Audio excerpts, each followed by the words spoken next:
Alors bonsoir, bonsoir à tous. Que le Seigneur vous bénisse, que le Seigneur nous comble. Je pense que ces temps-ci, je vais faire un direct pour vraiment danser. J'ai envie, mais pour le moment, je suis en train de préparer 2019, la fin de 2019. Et donc, du coup, voilà, je suis là, en pleine forme. Même si, voilà, j'ai maigri, my God. Mais là, je suis en train de reprendre les formes. J'essaie de manger comme il faut. C'est pas de ça que je vais parler ce matin. La causerie d'aujourd'hui, c'est Dieu le vrai juge. Dieu le juste juge. C'est-à-dire, Dieu est celui-là qui ne se trompera jamais à notre sujet. Il est celui-là comment je peux dire ça, qui ne dira jamais de fausses choses à notre sujet. Il est celui-là qui nous accepte tel que nous sommes. Il est celui-là qui ne se limite pas à l'apparence pour nous condamner. Dieu est celui-là qui nous accepte tel que nous sommes. Et Dieu est celui-là qui ne pointe pas le doigt sur toi par ta manière de t'habiller, par ta manière de t'arrêter, par une coiffure quelconque ou je ne sais quoi. Mais aujourd'hui, étant des êtres humains, nous avons tendance à condamner les gens. Nous avons tendance à critiquer. Nous avons tendance à faire du mal aux gens sans nous rendre compte. Je prends l'exemple d'une femme prostituée qui était autrefois prostituée et aujourd'hui, elle décide comme ça de donner sa vie à Dieu. Nous allons placer cette étiquette sur cette personne au point de condamner cette personne concernant son passé.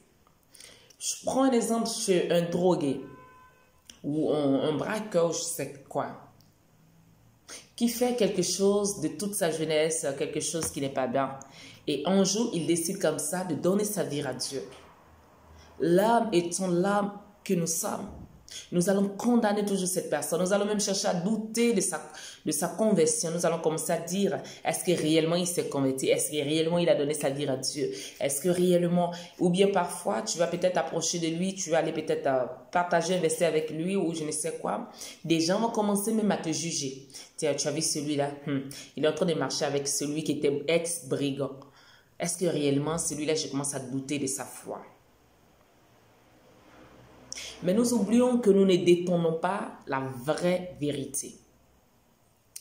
Nous oublions que nous ne connaissons pas des personnes en tant que telles. Nous nous limitons simplement à son apparence, à ce que l'on dégage, à ce que l'on voit ou l'on dit. Les jugements qu'on fait des études, ils se trompent au sujet des gens.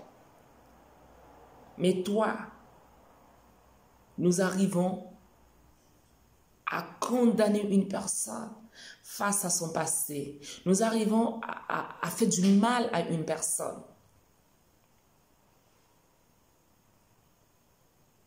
Qui sommes-nous pour juger une personne? Qui sommes-nous pour condamner une personne? Qui sommes-nous pour faire du mal à une personne? Parce qu'en réalité, nous ne connaissons pas des personnes en tant que telles, vous savez. Tu peux observer une personne de loin. Tu peux avoir une version d'une histoire. Parce que parfois, on se limite à écouter des gens. Une personne viendra dire, tu sais, la sœur Christelle est comme ça. Et tu te bases sur ce qu'on a dit de moi. Tu te bases sur ce que l'on a dit à mon sujet. Mais tu ne me connais pas en tant que tel. Et on arrive à détruire des personnes face à ces gens de ces jugements. On arrive à faire du mal aux personnes face aux condamnations qu'on a portées envers ces personnes. Je ne suis pas peut-être ce que tu as pensé de moi. Il y a des personnes qui diront, cette fille-là, elle est comme ça, elle est comme ça, elle est comme ça. Des gens, ils parlent beaucoup, en fait, sans rien dire. Mais pourquoi arriver à condamner des gens à cause de ce que l'on a pu peut-être bien dire? Dieu est le juste juge. Toi qui juges, toi qui condamnes, tu es une personne qui a encore à changer de vie. Nous allons prendre, parce que parfois nous sommes là à condamner des personnes, peu importe. Prenons l'exemple du frère, le frère David. L'homme David, le grand David, le roi David. David qui a fait des miracles, David qui a battu Goliath. Prenons cet exemple-là de David. Dieu est en train de dire, David, l'homme selon mon cœur. Mais pourquoi l'homme selon le cœur de Dieu? David n'était pas l'homme selon le cœur de Dieu parce que David était saint. Non, David n'était pas saint. David n'était pas parfait. David avait ses convoitises, David avait ses défauts. David a fait tant de choses. Aujourd'hui, nous les chrétiens, on se limite simplement sur la perfection des gens. On veut avoir des personnes robots, on veut avoir des personnes parfaites, on veut que tu sois saint, parfait, textuellement comme le petit David, parce qu'on lit juste David le grand roi, mais on oublie que David a eu à faire des bêtises.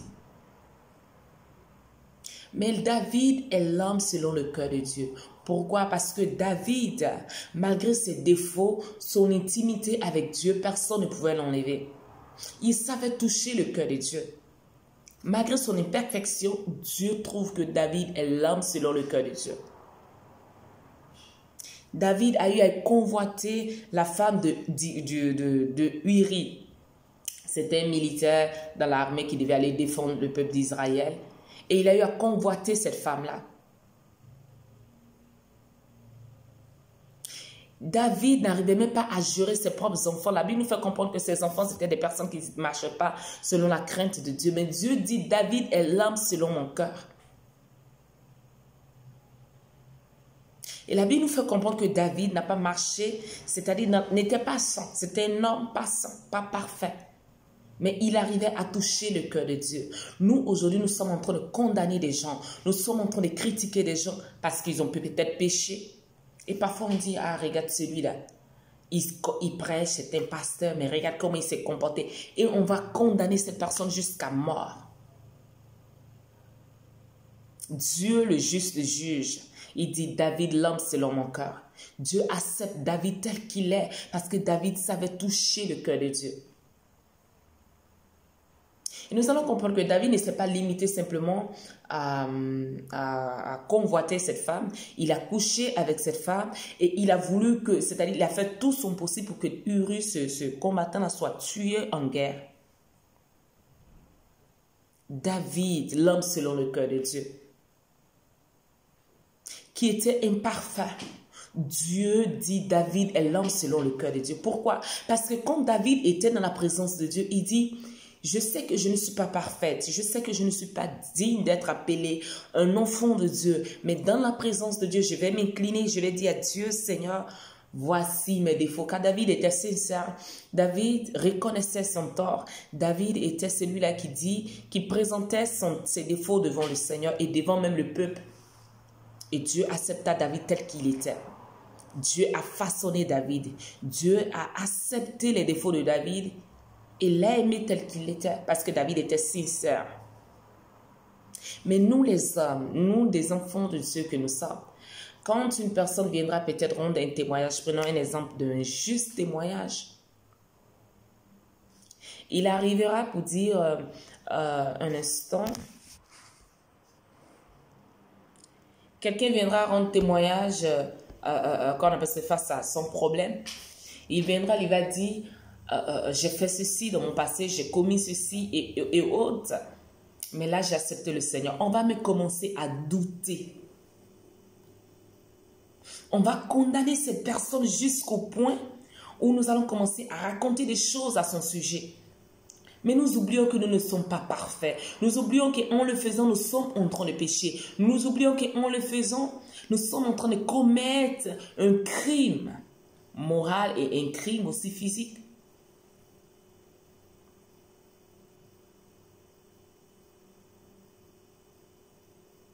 Dieu est celui qui regarde notre cœur. Quand nous rentrons dans la présence de Dieu, Dieu ne regarde pas parce que tu sais bien parler. Dieu ne regarde pas parce que tu marches comme un robot. Parce qu'à la fin, nous nous mettons des masques. Dieu veut des personnes réelles. Dieu veut des personnes normales. Nous avons transformé la vie chrétienne comme une vie de robot. Une vie, je ne sais pas quoi. Je ne sais comment nous expliquer.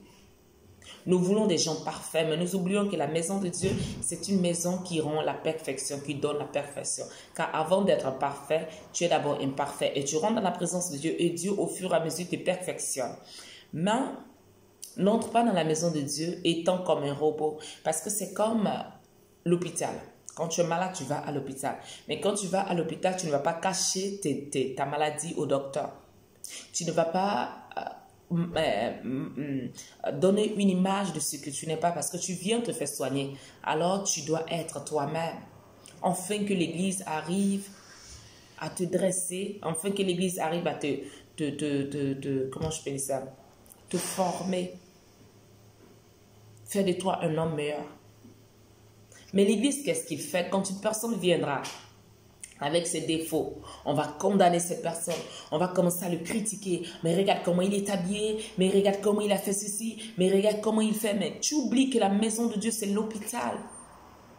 L'Église, c'est un lieu où l'on viendra se retrouver dans une assurance absolue, dans une zone, je ne sais pas comment je peux dire, pour être rassuré, pour être transformé. La vie chrétienne n'est pas comment je peux dire ça, une publicité ou n'est pas je ne sais quoi. Parfois, nous avons des critères des personnes que nous voulons voir. Nous, les chrétiens, nous avons, comment je peux dire ça, nous avons interprété comment est la vie chrétienne. Pourtant, la vie chrétienne est tellement simple. Elle est très simple, cette vie.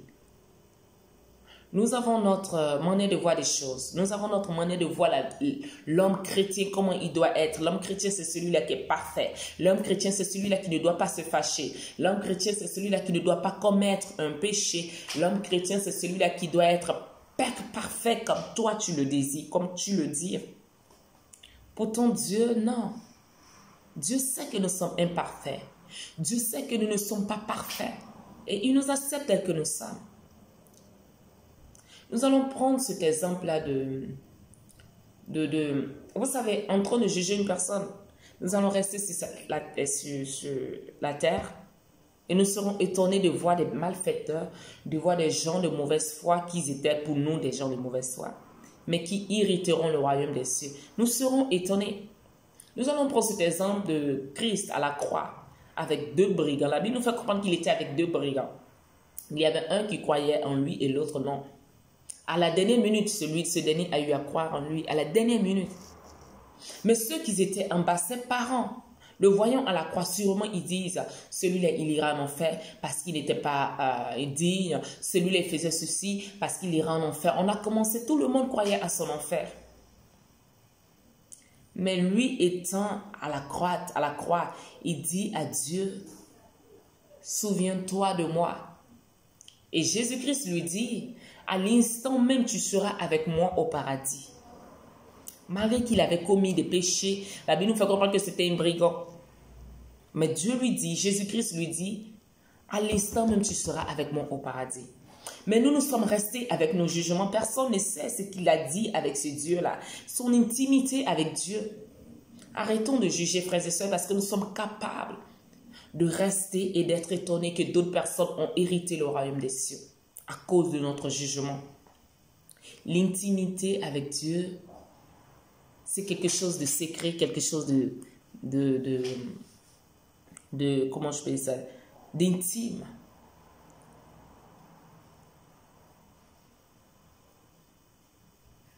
Nous ne connaissons pas, excusez-moi, nous ne connaissons pas la vie des personnes.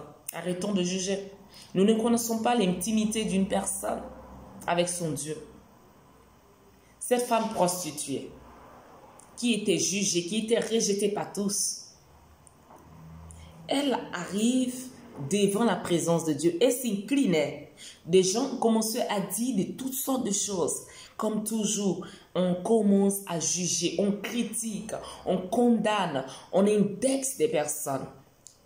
Mais cette femme, elle s'incline devant la présence de Dieu. Et Jésus lui dit, femme, tu es pardonnée. Il accepte cette femme telle qu'elle est.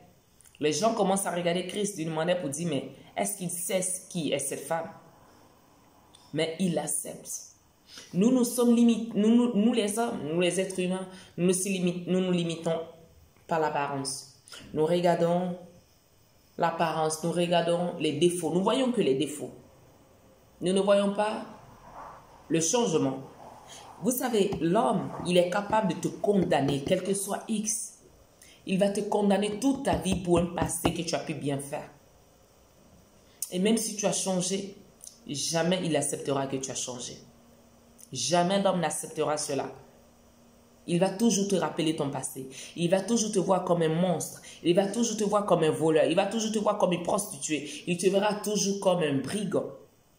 Mais Dieu, non. Jésus, non.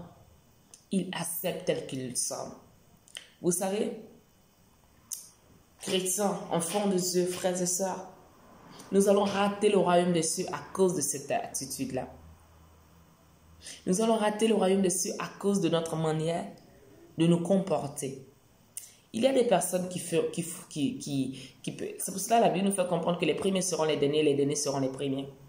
Parce que parfois nous sommes persuadés que nous sommes parfaits, que des gens qui sont imparfaits. Parce que parfois nous sommes persuadés que nous sommes saints et que les autres ne le sont pas. Alors nous sommes les premiers à indexer. Ah, celui-là, regarde, il est en train de marcher comme ça. Celui-là, il écoute la musique profane. Je n'encourage pas ceux qui le font. Mais Dieu nous dit de ne juger point et vous ne serez pas jugés. Parce que ces personnes qui écoutent la musique profane, ces personnes qui passent tout son temps dans les boîtes de nuit, est capable peut-être face à un accident quelconque ou je ne sais quoi, face à la mort, se répondre. Là maintenant, il est en train de mourir, il est dans une boîte de nuit et il se confesse d'un cœur sincère de toute sa personne. Il reconnaît sa nature de pécheur et il s'incline devant la présence de Dieu. Dieu est capable de le pardonner à l'instant même. Et toi, tu vas rester en train de le juger. Quand on ira l'enterrer, tu vas dire, celui-là, regarde, il est comme ça, il ira en enfer, ça c'est sûr et certain parce qu'il n'a pas fait ceci. Mais toi, qu'est-ce que tu en sais? Qu'est-ce que tu en sais s'il sera en enfer ou au paradis? Son intimité avec Dieu ne dépend pas de ce que tu dis. Heureusement que le jugement de Dieu n'est pas entre les mains des hommes. Parce qu'on va condamner les gens inconsciemment, on va condamner les gens injustement. Il y a tant de personnes qui seront qui hériteront le royaume des cieux et nous allons le perdre. Des personnes même que nous ignorons. Je prends un exemple d'un monsieur, moi j'ai des difficultés à mémoriser les noms des gens. Il y a un Américain qui s'est converti. Des gens, ils en parlent, des gens doutent de sa conversion, des gens en parlent, beaucoup en parlent. Et aussi d'autres, un chrétien aussi, dans le showbiz de coupé décalé qui a accepté le Seigneur, des chrétiens. Les gens, ils en parlent, les gens jugent, des gens trouvent que c'est juste du buzz, d'autres trouvent que c'est juste la je ne sais quoi. On se limite que sur son passé, sur sa vie, bref. Mais qu'est-ce que tu en sais, toi? Est-ce que tu connais son intimité avec Dieu? Qui es-tu, toi, là, pour juger? Toi qui regarde, qui connais que ça. En fait, moi, je peux me présenter en tant que parfaite devant vous. Mais chose que je ne le ferai pas parce que moi, je dis toujours, je suis moi. Avec tous mes défauts, je vais toujours vous présenter mes défauts et aussi mes qualités. Je ne veux pas être cette fille-là parfaite et sainte, robot, au fait. J'ai mes défauts que j'assume, mais que je présente toujours devant Dieu. Je peux me présenter en tant que parfait, je m'habille dans une robe, dans un boubou, tout. Quand j'arrive, je vois le pasteur, papa, alléluia, et papa, bonjour maman. La fille parfaite, la fille sainte qui a un langage amoureuse, un langage vraiment parfait. Mais quand je ne suis pas là, ou je suis seule dans un lieu secret, ma vie, vous ne la connaissez pas. Donc arrêtez de juger les gens à cause de ce que vous voyez ou à cause de ce que les gens disent. Quand tu vas rater le royaume des cieux, tu rateras le royaume des cieux. Tu vas rater le royaume des cieux à cause de ton attitude. On condamne les hommes de Dieu comme ça. On les juge comme ça. Parce que quelqu'un a dit ceci de lui, alors toi, automatiquement, tu confirmes et tu condamnes cette personne. Nous oublions que les hommes de Dieu, ce sont des êtres humains comme nous. Ils ont des défauts comme nous avons notre défaut. Et nous aussi, nous avons nos défauts. Moi, j'ai dit toujours, alors si c'était pour ça, je pense que j'allais hériter au royaume du genre de personne qui dit, je suis moi. Et quand une personne vient devant moi et me dit, je me suis repenti, j'ai accepté le Seigneur, je crois. Je m'en fous, en fait. C'est pas... Je m'en fous parce que je me dis, tu n'as pas besoin de me mentir. Parce qu'à moi, tu ne mens pas. Ta relation avec Dieu dépend que de toi et Dieu. Donc, quand tu me dis, un brigand s'est converti, j'y crois.